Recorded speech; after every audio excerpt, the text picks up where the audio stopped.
Law enforcement are being put in a unique situation when it comes to patrolling their beat during a pandemic and balancing keeping themselves and their communities safe. Our Quentin Smith speaks with two sheriff's departments and has more on what it's like to police the community during this COVID-19 pandemic.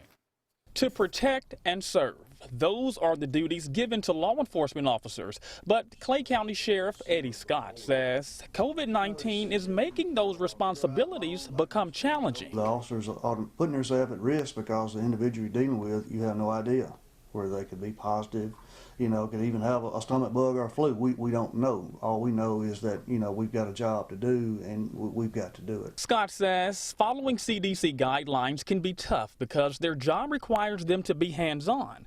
He says his deputies are wearing masks and gloves whenever they respond to calls, but even with the extra gear, it can sometimes hinder them from doing their job. The guidelines, the social distancing, the gloves, the mask, that's all guidelines for us, but in reality, it's not always going to pan out. Despite their best efforts to practice safe habits, the sheriff says the virus has found its way inside the department. A month ago, I had one of my deputies that tested positive, and then I just recently had 3 of my correctional officers in the jail that tested positive. But it's not just the Clay County Sheriff's Department that's being impacted. If you head south, the Winston County Sheriff's Department is also facing similar issues. We've had a few guards that test positive.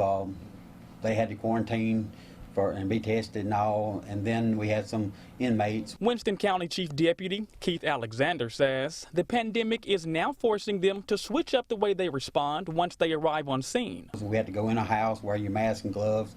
If it's anything possible, we try to get the victims to step outside to talk to us instead of going in their house, because we don't want to carry something into their house and contaminate them or infect them if we happen to have it. Alexander says it's important to have all of these guidelines in place because he knows how difficult it'll be on the department if a deputy were to contract the virus. We don't have 8 full-time officers, counting me and the sheriff.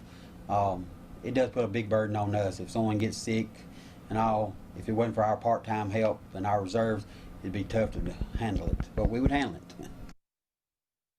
With both departments being small, they say they would rely on help from neighboring counties to assist them should any of their deputies get the virus.